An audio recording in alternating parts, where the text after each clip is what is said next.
दर्शकवृन्द नमस्कार। देवदर्शन टेलिभिजनको कार्यक्रम स्थानीय सरोकारमा यहाँलाई हार्दिक स्वागत छ।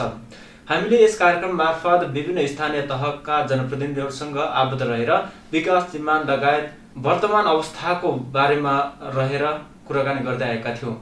आज हामी जनताप्रति उत्तरदायी रहने, जनता समुदायप्रति सधैँ कृतज्ञ रहने खनियाबास गाउँपालिकाका अध्यक्ष रणबहादुर तामाङ हाम्रो सामु आज हुनुहुन्छ। आउनुहोस् उहाँलाई कार्यक्रममा जोडौँ। यहाँले कार्यक्रममा स्वागत छ। हालसालै केमा व्यस्त हुनुहुन्छ?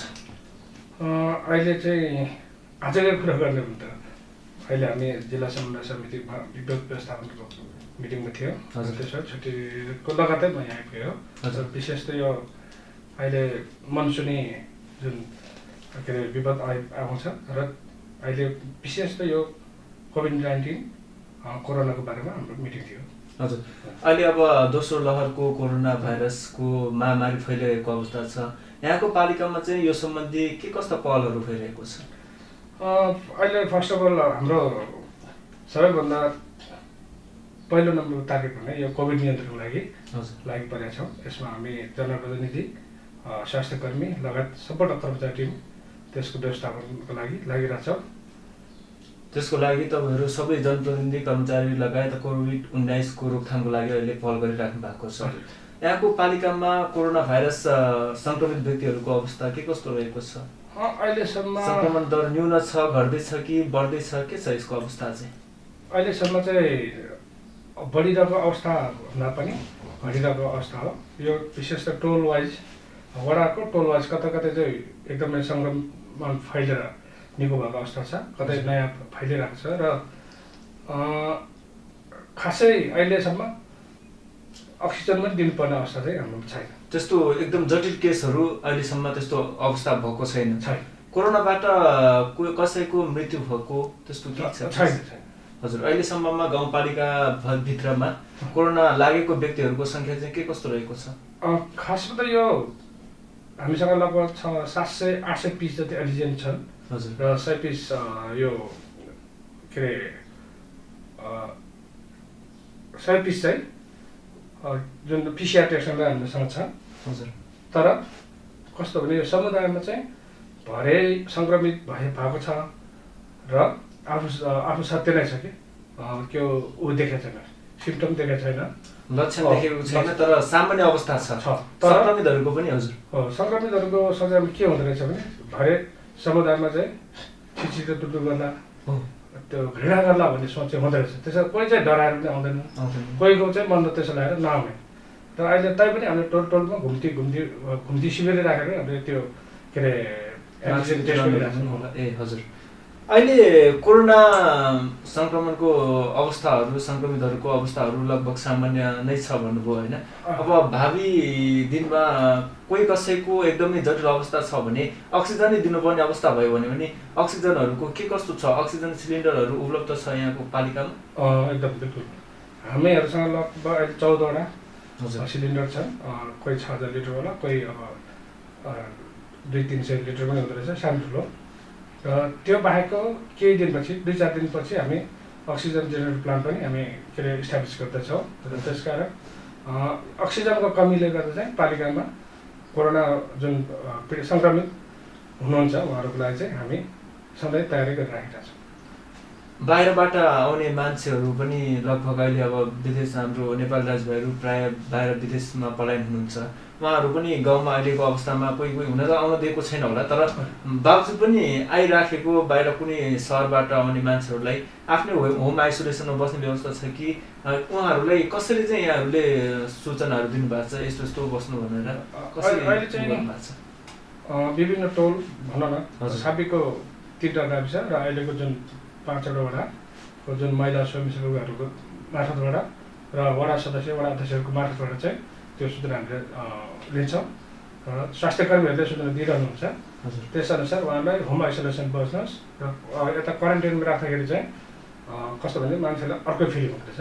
जेलमा बसेर जस्तो कसैले त्यस्तो यस्तो फिल आफूलाई मात्रै एकदम हेलाको हो, हामी त के किन भए जस्तो भन्ने हजुर अवश्य के अरे चरणमा त्यस्तो पनि भएको थियो। हजुर, भएको चाहिँ केही देखिँदैन। हजुर, तर अब भनौँ न केही मान्छेमा एउटा त्रास पनि भयो 10 दिन जति त्यसरी बस्दाखेरि हजुर अब त्यसमा मान्छेको अलिकति कहिले चाहिँ मानसिक समस्या पनि आइपर्दो रहेछ। त्यसकारण आइसोलेसन होम आइसोलेसन बस्नुहोस् भनेर उहाँहरूलाई त्यो हामीले सुझाव दिने गरेका छौँ। हजुर अहिले विभिन्न सङ्घ संस्था वा स्वास्थ्य संस्थाबाट विभिन्न पालिकाहरूलाई यो स्वास्थ्य सामग्रीहरू सहयोग गर्ने चलन पनि कुनै कुनै पालिकाहरूमा देखियो। यहाँको पालिकामा चाहिँ त्यस्तो कतैबाट सहयोग उपलब्ध भएको छ?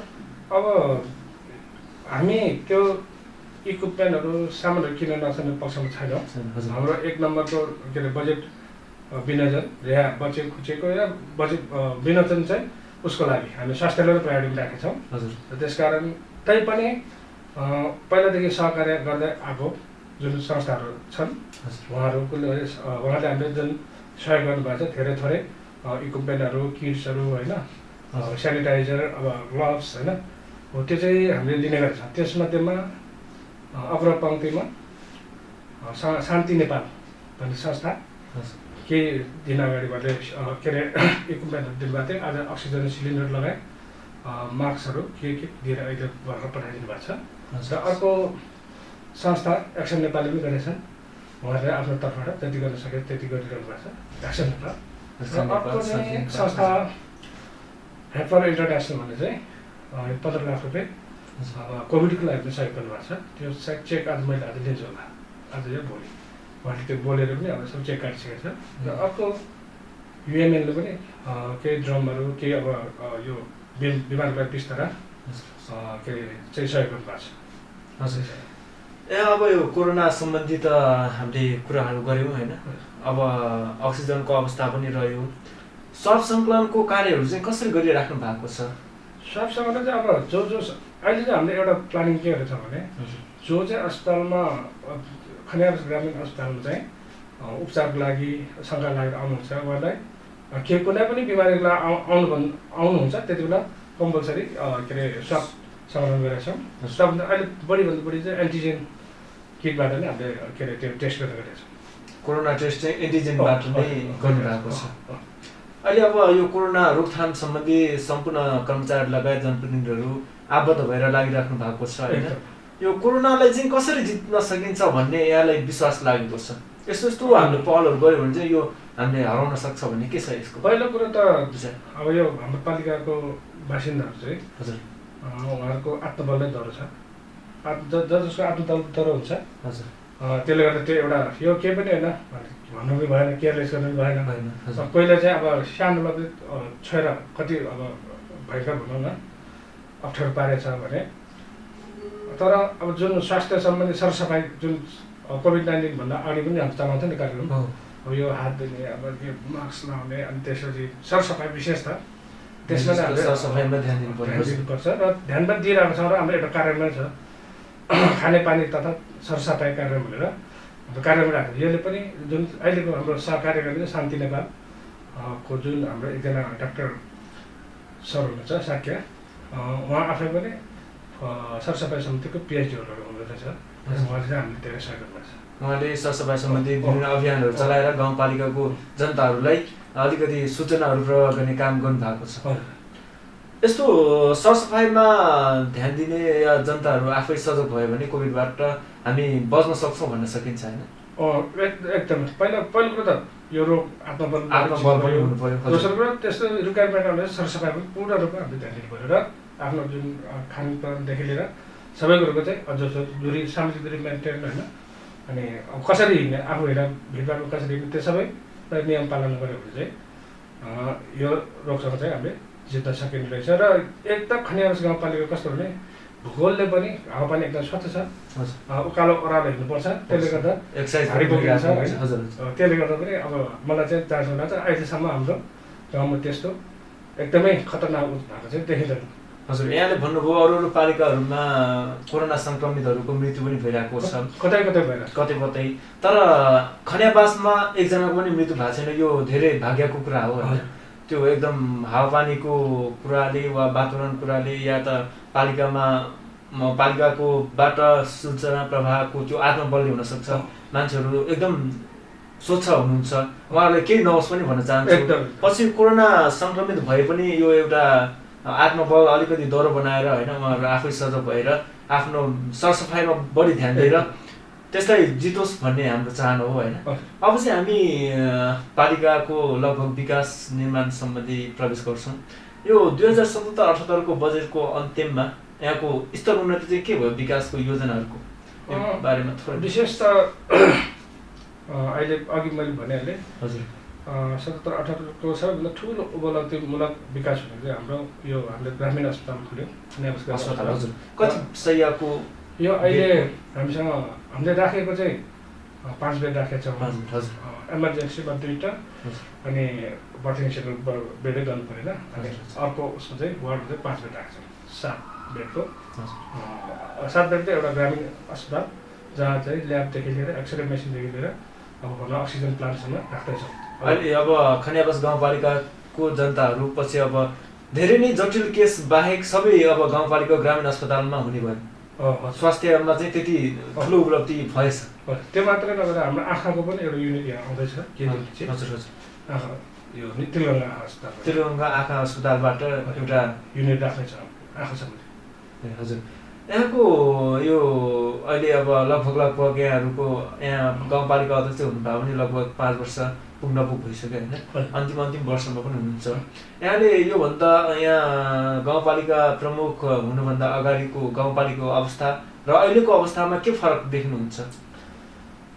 यो त भन्नुपर्दाखेरि पहिला म चुनावमा 2074 सालको 75% टिकट कन्फर्म भइसकेपछि जहाँ जहाँ म चुनावी अभियानमा जान्थेँ, हजुर प्रायः ठाउँमा हामी हिँडेर जान्थेँ।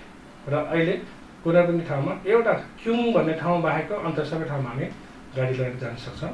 सबै ठाउँमा सडकको पहुँच पुगिसकेको छ। हजुर र मात्रै अब बर्खामा एउटा ठाउँ छ धानाको पहिरो भन्छ, त्यहाँ बाहेक अरू सबैमा हाम्रो लगभग मेन बाटो चाहिँ अब 12 महिना चलाउन सक्ने अवस्थामा पुर्याइसकेको छ। हजुर अब कुनै चाहिँ स्तर उन्नति हुँदैछ र यो एउटा भौतिक पूर्वाधारतिर पर्यो।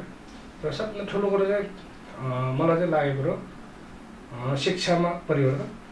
किनभने अब यो शिक्षा भन्ने कुरो भनौँ +2 पुग्न पनि 17-18 वर्ष लाग्छ। र त्यो चाहिँ मैले अहिले 0 लेभलबाट नमुना शिक्षा भनेर अभियान थालेको छु। र एउटा क्याम्पस पनि हामीले के अरे सञ्चालन गरिसकेको छ बछाना देवी स्कुलमा।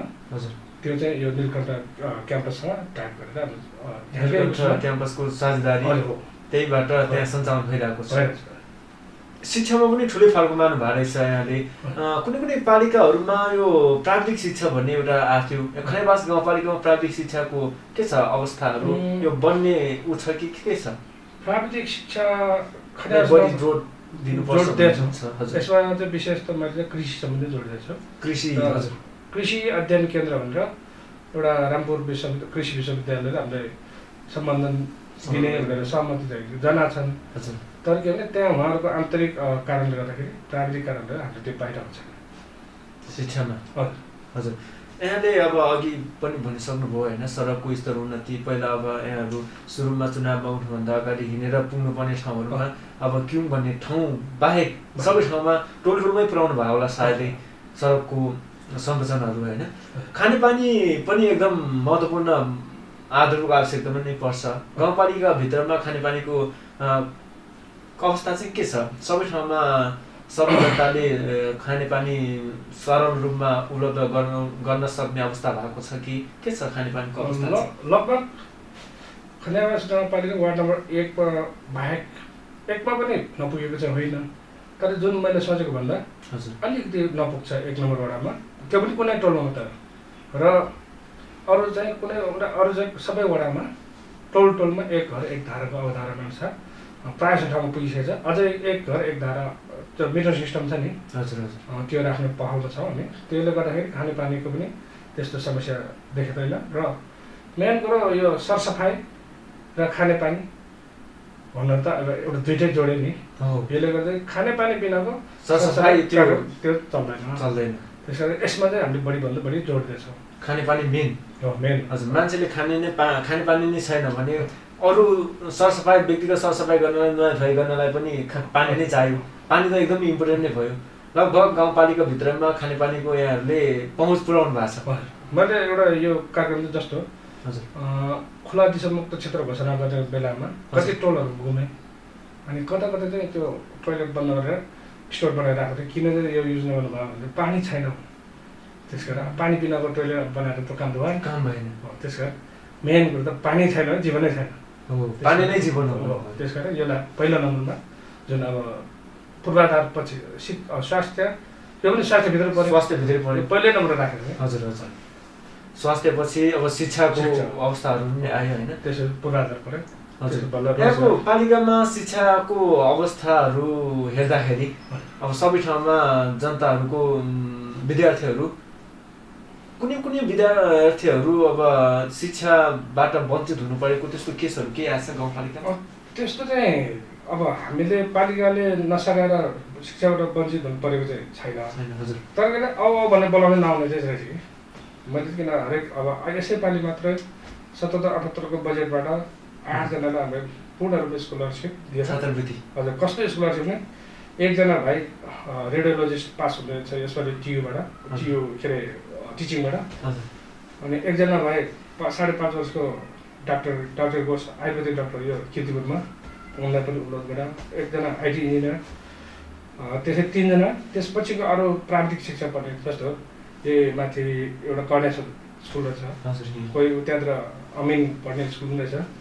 उहाँहरू 8 जनालाई चाहिँ अब यो वार्षिक रूपमा दिने गरी यसपालि नै स्कलरसिप दियो र फेरि पनि उनीहरूको त्यो पर्सेन्टेज अनुसार चाहिँ हामी कन्टिन्यू दिने भनेर निर्णय गरिरहेको छ। यो चाहिँ एउटा के भने हामी जस्तो मान्छेले पढ्न चाहेर पढ्न पाएको थिएन नि त, र जस्तो अब जो पढ्नलाई ट्यालेन्ट छ, जसको घरमा के अरे आर्थिक अवस्था कमजोर छ, त्यसरी छानेर हामी चाहिँ स्कलरसिप दिने गर्छ। हजुर, यहाँहरूले धेरै राम्रो काम गर्नु भएको रहेछ शिक्षामा पनि होइन।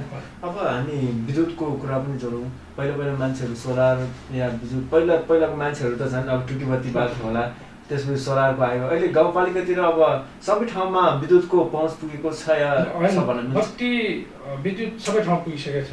हजुर, मैले घुम्दै जाने क्रममा यो खनियाबास गाउँपालिका वार्ड नम्बर 3 को छङ्गाङ भन्ने ठाउँमा त्यहाँ एउटा दलित बस्ती छ।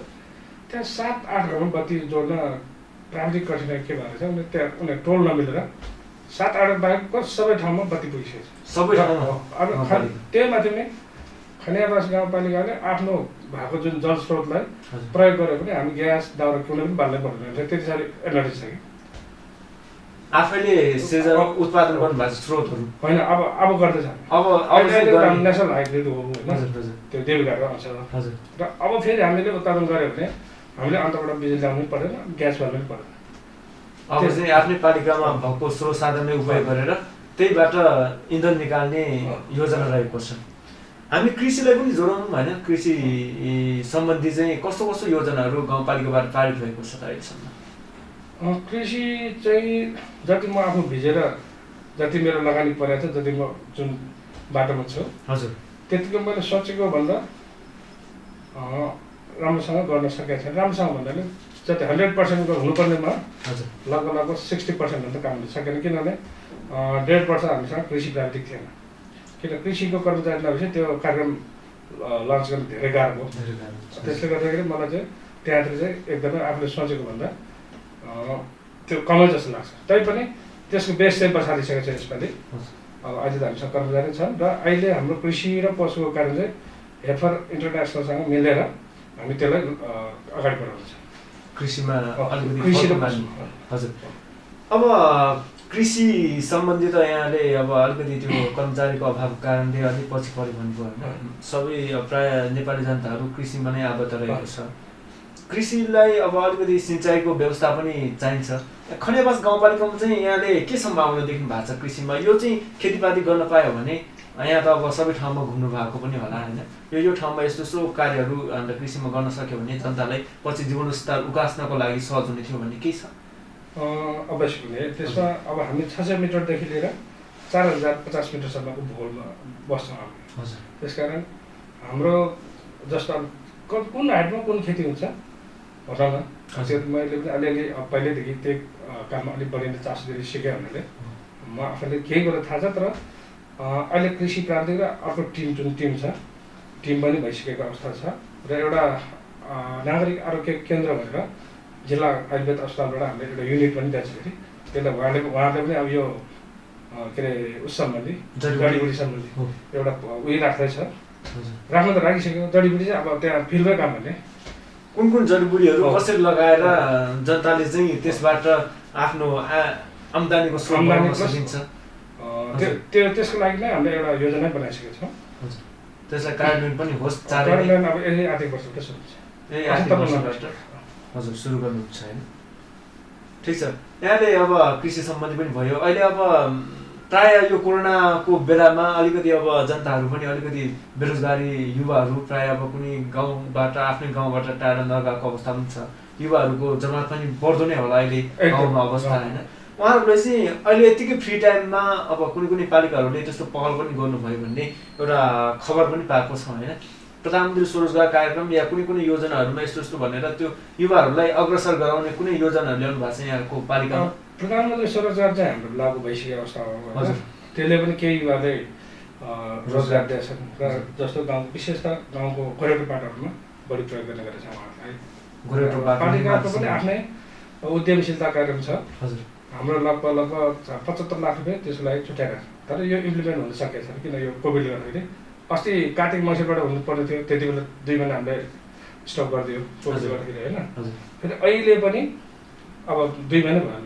त्यसले गर्दा यसलाई अब यो त यथावत राखेर जो के अरे जुन व्यक्तिहरू छ नि विशेष युवा युवतीहरू उद्योग गर्न चाहन्छ भने उनीहरूलाई सपोर्ट होस् भनेर उनीहरूको सिट बाँड्दैछ र उनीहरूले हामीले 2 वर्षको लागि 2 लाखभन्दा बढी निर्ब्याज पैसा ब्याज चाहिँ हामी पालिकाले तिर्ने गरी हामीले त्यसरी प्रोग्राम मिलाएर राखेको तर यसलाई लन्च गर्न सकेन अब नसकेको भने कि यो समयले साथ दिएन समय पनि अलिकति अबको फेरि आर्थिक यो उसमा चाहिँ हामी छिटोभन्दा छिटो गरेर योलाई लन्च गर्छौँ जस्तो कोभिड अब यो सबै डिपेन्ड अन कोभिड है कोभिड जति हुन्छ त्यसलाई यही समय कोभिडको जुन सङ्क्रमण टाइम जति लम्बिन्छ लम्बियो भने हामी लन्च गर्न मिल्दैन होइन यो मत्थर हुँदै गर्ने हामी त्यसलाई लन्च गर्छौँ हजुर यहाँको पालिकामा स्वास्थ्यकर्मी सुरक्षाकर्मी र महिला स्वयंसेविकाहरूले कस्तो भूमिका खेलिरहेको छ अहिलेको अवस्थामा अहिले चाहिँ अब हुन त स्वास्थ्यकर्मीको त त्यसै पनि धेरै नै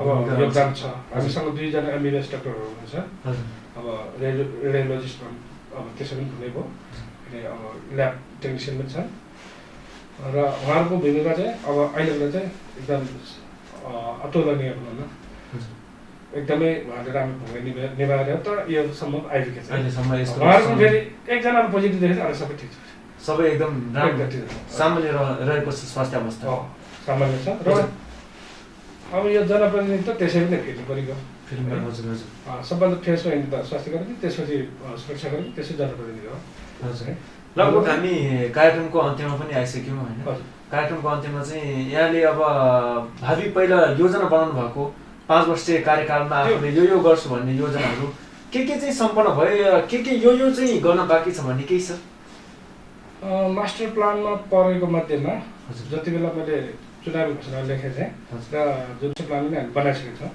5 वर्षीय मास्टर प्लान बनाउन त्यो मध्येमा अब के अरे सम्पन्न हुनुपर्ने भनेको चाहिँ मैले बोलेको एउटा ठाउँमा त्यो 1 नम्बर वडामा खानेपानीको यसपालि फाइल अगाडि बढिसकेको छ त्यो सम्पन्न गर्नु बाँकी छ र बाँकी एउटा दुईवटा कुराहरू चाहिँ चुनावी भाषणमा केही त्यो जुन स्कलरसिपहरूको मैले भत्ता लिएर दिनुपर्ने गरी बोलेको थियो त्यो चाहिँ मैले 2टा काम गर्नु भएको छैन अरू लगभग समेटेकै अवस्थामा छ सबै कार्यहरू यहाँले भने बमोजिम नै गर्नु भएको छ जम्मा दुईटामा एउटा त हुन्छ एउटा चाहिँ 100% हो तर त्यसको 50% मैले कार्यान्वयन गर्दैछु यहाँको कार्यकालभित्रमा त्यो चाहिँ सम्भव हुन्छ भन्नु हजुर मैले यो कार्यक्रमको अन्त्यमा मैले यहाँलाई सोध्न छुटेको कुराहरू यहाँले भन्न चाहनुभयो के अरे चाहनुहुने कुराहरू के छ भने बताइदिनुहोस् मेरो चाहिँ बानी कस्तो छ भने मलाई प्रचारबाजी भन्दा पनि म काम गर्छु है काममा बढी फोकस काम गरेर मात्रै हो। बोल्नुपर्छ भन्ने यहाँको